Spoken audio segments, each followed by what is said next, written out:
नंतर कुणाल खाली पडल्या कुणालचा पाय बाजूला पडला, डायरेक्ट पाय बाजूला पडला. मग मी हाताला धरलो तर हात माझ्या हातात आला कुणालचा. मग मी म्हणलं बाबा हात बी तुटला, त्याचा पाय बी तुटला. मग मी जवळ करून त्याचं पाय वगैरे पॅन्टेमध्ये घालून तसंच हे केलं. आम्ही जर तिथं माणसाला नेलं तर त्याचं एकदम डेथ व्हायला आणि नंतर नाहीतर ते मग सांगायलेत लातूरला रेफर करायलेत. आपलं काम आहे इथल्या दवाखान्याला कमीत कमी चांगल्या सुविधा आणि आपल्याला या तालुक्याच्या बाहेर कुठलाच पेशंट नाही गेला पाहिजे. ही आपल्या कॅबिनेट मंत्र्याची जबाबदारी सगळ्यात महत्त्वाची आहे साहेब. ही जी आजचा बळी झालाय निव्वळ प्रशासकीय यंत्रणेच्या हलगर्जीपणामुळं झालेला आहे साहेब. मी हॉस्पिटलमध्ये तर त्या पेशंटला काढून घेतलं खाली. पेशंट जिवंत होता, सलाईन वगैरे लावले. 108ला कॉल करू लागले तर 108वाले आपल्याला रिस्पॉन्ससुद्धा देत नाही. 1.5 तासपर्यंत जिवंत होता. मित्रांनो, आजचा 6वा दिवस आहे. प्रत्येक दिवशी आम्हाला तुमच्यासमोर अपघाताची बातमी दाखवावी लागते. आज 6व्या दिवशीचा 6वा अपघात. इतका भयानक अपघात आहे. या अंबाजोगाई रोडवरती एक भीषण अपघात झाला आहे. हे कार तुम्ही बघू शकता. ज्या गाडीचा क्रमांक आहे तुम्हाला मी सांगतो पूर्ण डिटेल सगळी माहिती, कशा पद्धतीने हा अपघात झाला आहे काय नाही. प्रथमदर्शी नागरिक माझ्यासोबत आहेत. या कारचा क्रमांक आहे MH 44Z 6844. या क्रमांकाची 4 चाकी जी गाडी आहे अहमदपूरकडून अंबाजोगाई रोडकडे जात होती आणि तिच्या पुढे एक बुलेटवर 22 वर्षाचा तरुण, ज्याचं नाव आहे कुणाल उर्फ राम गोपाळ मुंडे, तो नागरिक आहे. परळी तालुक्यातील धर्मापुरी जवळ एक छोटंसं खेडेगाव आहे गुट्टेवाडी. त्या गुट्टेवाडीतला तो तरुण अहमदपूरला ऑइल खरेदी करण्यासाठी आला होता, अशी प्राथमिक स्वरूपाची मला माहिती मिळाली आहे. परंतु ही घटना प्रत्यक्षात पाहणारे तरुण माझ्यासोबत आहेत. इसाकभाई तांबुळे असं त्यांचं नाव आहे. इसाकभाई, ज्यावेळेस तुम्ही ही घटना पाहिली तेव्हाचं नेमकं चित्र काय होतं, कसं होतं? हा जे कारवाले येऊ लागते हे अहमदपूरहून अंबाजोगाईकडे जाऊ लागते आणि बुलेटवाले हे डिझेलचं कॅन घेऊन बुलेटवर जाऊ लागते. पाठीमागला स्पीड न आला, तो जे पाठीमागं जे धडक मारली ते जवळपास 100 मीटर लांब उडून गेला तो व्यक्ती बुलेटवरचा. आणि त्याच्या अंगावर ते कॅन वगैरे पडल्यामुळं तो जागीच त्याचा एक हात एकीकडे पडला, पाय एकीकडे पडला. मग कुणीच थांबायला तयार नाही. मी महामंडळाच्या समोर जाऊन थांबला की बाबा गाडी थांबवा थोडं सर. ते म्हणला हे व्यक्ती आपण गाडीमध्ये घेऊ शकत नाही, तुम्ही प्रायव्हेट वाहन करा. मग मी म्हटलं की बाबा एखादी ॲटो आहे का. मग एक ॲटो येऊ लागला तर मी त्याला हात केलो, भाऊ हे माझा भाऊ आहे तर ह्यांना तरी घे. मी जात पाहिली नाही सर, काही पाहिली नाही, माझा भाऊ आहे म्हणून मी त्याला थांबवलो. ते थांबला. म्हणलं 200 रुपये घे तू आणि त्या व्यक्तींना उतरून टाक समजांना की ह्यांना घेऊन जाऊत आपण. मग आम्ही हॉस्पिटलला गेल्यानंतर मी अर्धा तास 108ला फोन केलो जाग्यावरून, स्पॉटवरून, पण 108चा कोणी रिस्पॉन्स आपल्याला दिला नाही सर. परत ऑटो आल्यानंतर मी त्यांना ऑटोमध्ये घेऊन गेलो तर ते ऑटो दवाखान्याच्या गेटला जायजेपर्यंत ते 108 बाहेर निघू लागली, ते वाजवत निघू लागली. मी म्हणलं काही लग्नाला चाललेत का काय की असं मला वाटलं सर. मग मी हॉस्पिटलमध्ये त्या पेशंटला काढून घेतलं खाली. पेशंट जिवंत होता. जिवंत असताना डॉक्टर साहेब होते, डॉक्टर साहेबांनी समज केले, ते हात पाय बांधायला लावले खपटानं वगैरे. आम्ही बांधलो, केलो, ड्रेसिंग वगैरे केल्यानंतर सलाईन वगैरे लावले. 108ला कॉल करू लागले तर 108वाले आपल्याला रिस्पॉन्ससुद्धा देत नाही. 1.5 तासपर्यंत ते जागी होता, जिवंत होता तो मनुष्य. 1.5 तासानंतर बी ते 108वाले आपल्याला रिस्पॉन्स दिले नाही. ते कोणाच्या DMला विचारा, ह्याला विचारा म्हणून त्यांनी 108सुद्धा काढली नाही. मग मी म्हणलं तुमचा DM आहे कोणतरी, मला तरी द्या म्हणलं. मग मी प्रायव्हेट गाडीवाल्याला म्हणलं मी 2000 रुपये देतो, चल भाऊ. मी त्याचं नातेवाईक होतो तर ते तयार झाला, पण त्याच्या गाडीमध्ये ऑक्सिजन नसल्यामुळं सर मी त्याला थांब म्हणलो. ते थांबल्यानंतर 5 मिनिटामध्ये त्याचा जीव गेला. 1.5 तास जिवंत होता तो. या घटनेची आपबीती ऐकल्यानंतर माझ्या अंगावर शहारे यायला लागलेत. महाराष्ट्र शासन एकीकडे आरोग्याची सेवा पुरवत आहे. राज्याचे आरोग्यमंत्री प्रकाश आंबेडकर तुमच्या सुविधा ज्या आहेत, तुम्ही ॲम्ब्युलन्स उपलब्ध करून दिल्यात, ते कोणत्या बेसिसवर येतात? नागरिकांनी जेव्हा फोन लावतात तेव्हा तुमच्या पुण्याच्या जे पॉईंट तुम्ही ठेवले आहेत तिथे फोन गेल्यानंतर त्यांना आदेशित करण्यात येतं. तोपर्यंत इकडे 22 वर्षीय तरुणाचा जीव जातो. मग तुमची ही योजना काडी लावून फुकून द्यायची आहे का? राज्याचे मुख्यमंत्री देवेंद्र फडणवीस आणि दुसरे उपमुख्यमंत्री सुनेत्रा पवार आणि एकनाथ शिंदे साहेब, बघू शकता तुम्ही आज अहमदपूर तालुक्यातील अंबाजोगाई रोडवर जी घटना घडलेली आहे, एक इंजिनियर, भविष्यातला इंजिनियर 22 वर्षीय ज्याचं नाव कृणाल गोपाळ मुंडे, हा तरुण 1 तास ॲम्ब्युलन्स मिळावी म्हणून जाग्यावर तडफडतो, परंतु त्याला तुमच्या कर्मचाऱ्यांनी रिस्पॉन्स दिला नाही, प्रतिसाद दिला नाही, म्हणून त्याला जीव गमवावा लागला. आज मुंडे परिवारावर जो दुःखाचा डोंगर कोसळलेला आहे, त्या घटनेला जबाबदार इथलं सगळं आरोग्य विभागाचं प्रशासन जबाबदार आहे. घटनेदरम्यान ज्यांनी मदत कार्य केलं, रवी कच्छेवे यांनी सुद्धा मला फोनद्वारे माहिती दिली की काय त्यांनी चित्र पाहिले हे मी जाणून घेण्याचा प्रयत्न करणार आहे. रवी भाऊ, मला सांगा, ज्यावेळेस कृणाल बुलेट आणि त्याच्या कारचा जो अपघात झाला, नेमकं तेव्हाचं चित्र काय होतं, तुम्ही काय पाहिले? मी अपघाताच्या वेळी नव्हतो. भाऊंनी त्यांना उचलून आणले, दवाखान्यात आणल्याच्या नंतर मला कळलं की हा अज्ञात व्यक्ती आहे आणि ह्याचा अपघात झालाय. मी आमच्या सर्व मित्रांना वगैरे, इकडल्या वाड्यातल्या किनगावच्या साईडच्या सर्व मित्रांना फोटो वगैरे टाकल्या, कुणीच रिस्पॉन्स दिला नाही. पण मला कळलं गुट्टेवाडीचं आहे. मग मी गुट्टेवाडीचे सरपंच आहेत सुधीर भाऊ, त्यांना फोन केलो. ते म्हणले आमच्या गुट्टेवाडीचं नाही, बाजूला एक गुट्टेवाडी आहे. त्यांनी लगेच ते गुट्टेवाडीच्या सरपंचांना फोन केले. त्यांचा दोघांचा कॉन्टॅक्ट झाला आणि ते मुलगा कळला आम्हाला कुठला आहे ते. आणि मग त्याच्या घरचे आले तिथं. मी त्यावेळी तिथं आलो होतो दवाखान्यात. पण गेल्यावर असं दिसलं साहेब, 2 ॲम्ब्युलन्स तिथं थांबून होत्या. ॲम्ब्युलन्सच्या ही पहिली तक्रार नाही. मागं व्यंकट बोरेवारची चुलती कोणतर नातेवाईक वारली, त्यावेळेससुद्धा ॲम्ब्युलन्स लातूरला जात असताना मध्ये रस्त्यात थांबली आणि आष्टा मोडच्या तिथं ब्रिज खाली थांबून तिथं दारू घेऊन आला हा ॲम्ब्युलन्सवाला प्यायला, आणि मग ॲम्ब्युलन्स काढला. साहेब, ही किती दुःखद आहे. आता जर त्या ॲम्ब्युलन्सवाल्याला 5-10 हजार रुपये आपण दिले आणि आता जर चल म्हणलं तर ते ॲम्ब्युलन्स यायला तयार असते. आता ते प्रायव्हेट असते का सरकारी असते ते मला माहिती नाही, पण 5-10 हजार रुपये दिल्यावर जर ॲम्ब्युलन्स येत असेल. आता ही पोरगं कशामुळे मेलं साहेब? 22 वर्षाचं पोरगं, त्यानं जीवाचं आयुष्यात काहीच बघितलं नाही. फक्त आणि फक्त ॲम्ब्युलन्स जर दीड तासात लातूर 1.25 तासात पोहोचतो आपण. जर ॲम्ब्युलन्स निघाली असती, ते मुलगा गेल्या दवाखान्यात, तर ते पोरगं आज वाचलं असतं का नाही? मग हे कुठं तर आपले प्रशासकीय अनास्था आहे वाटत नाही का आपल्याला?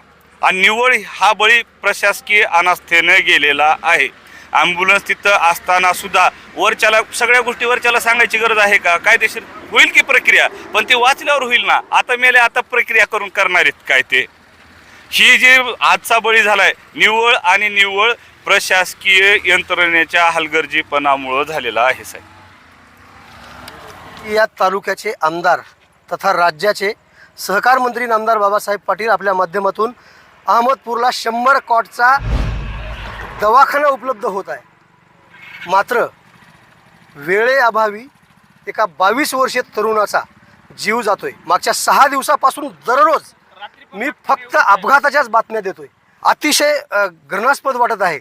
एकीकडे जर 22 वर्षीय तरुण जर तडफडून जर मरत असतील तर अशा विकासाला कुठे नेऊन ठेवायचं आहे? हे आमदार साहेबांनी दवाखान्यामध्ये व्यवस्थित जर लक्ष दिले सर, तर दवाखान्यातला जो नियोजन आहे ते व्यवस्थित चालतं. आमदार साहेब फक्त शनिवार रविवार इथे यायलेत, सोमवारी सकाळी उठून चाललेत. दवाखान्यामध्ये काय व्हायले काही नाही, कसलाच कोणता हे नाही.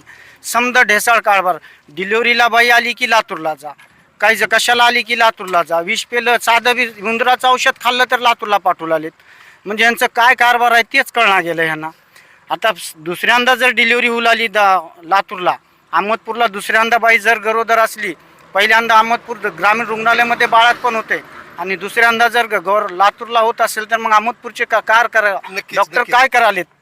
हां, या घटनेची माहिती मिळताच आम्ही लातूरचे जिल्हा शल्य चिकित्सक डॉक्टर साहेबांनी काय बोलले हे तुम्हाला मी ऐकवणार आहे. हॅलो सर, नमस्कार.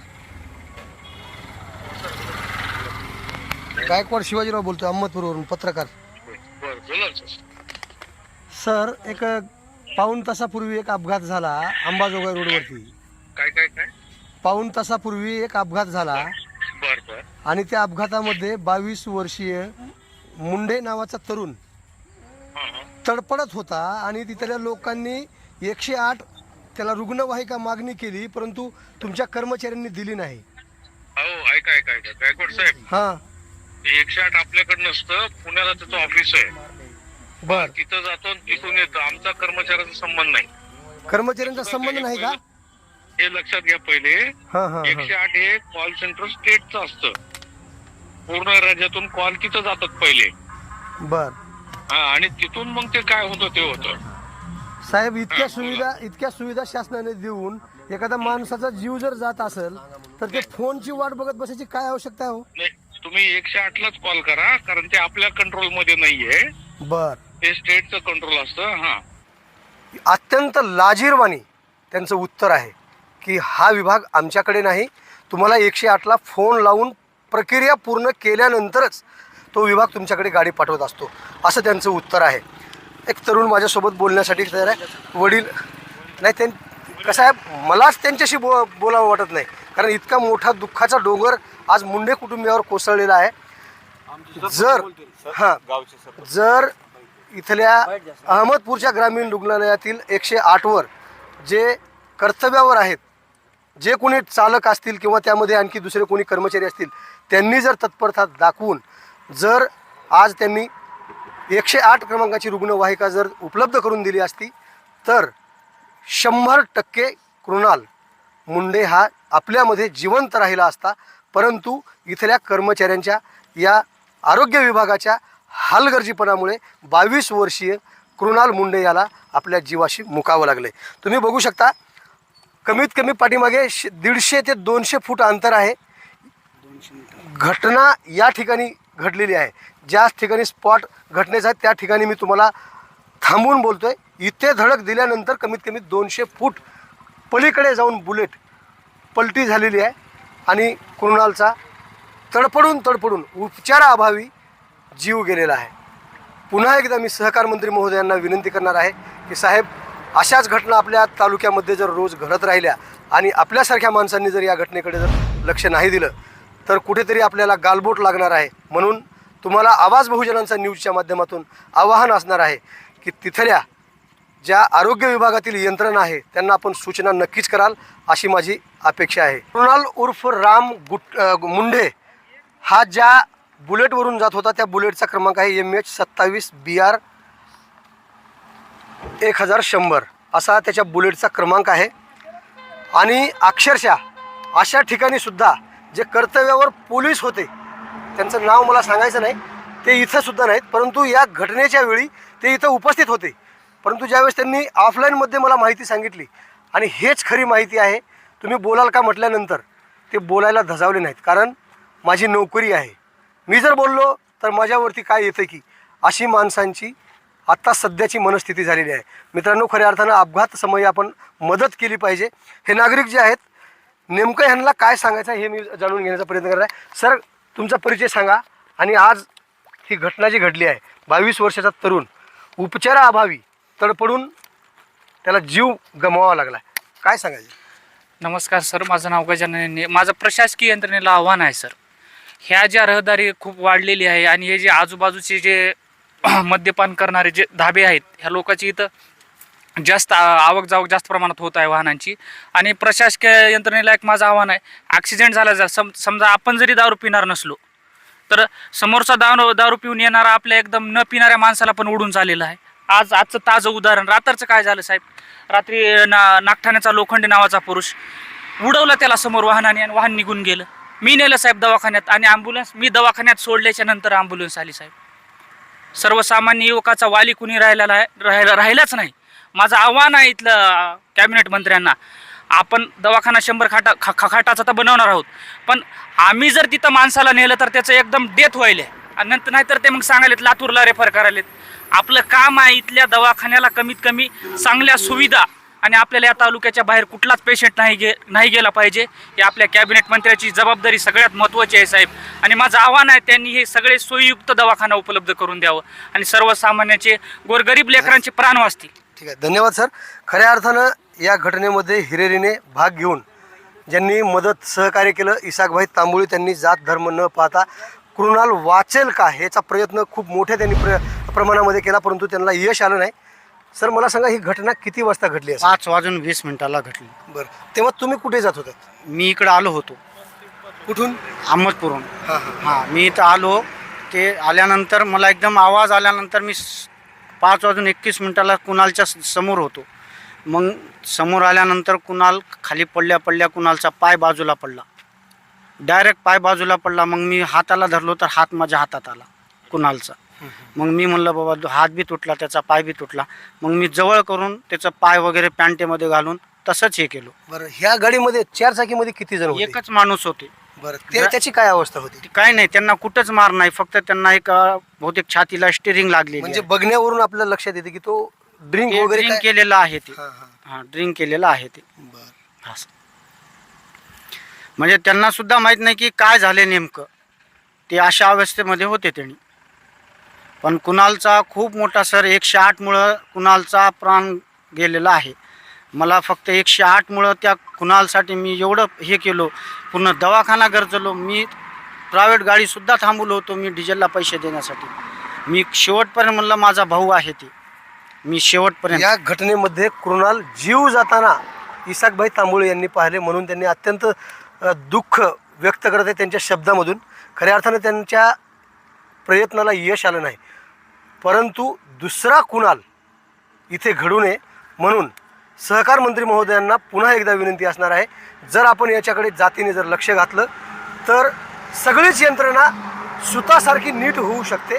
परंतु जोपर्यंत आपण बोलू शकणार नाही तोपर्यंत इथल्या यंत्रणेला जाग येणार नाही असं मला वाटतंय. मित्रांनो, ही बातमी जर तुम्ही आमच्या चॅनलवर यूट्यूबवरती जर बघत असाल तर आम्हाला सबस्क्राईब करायला विसरू नका. फेसबुकवर बघत असाल तर फॉलो करायला विसरू नका. सविस्तर आणि ताजे महत्त्वाचे अपडेट पाहण्यासाठी पाहत रहा आवाज बहुजनांचा न्यूज. शिवाजीराव गायकवाड, अहमदपूर, लातूर. आवाज बहुजनांचा.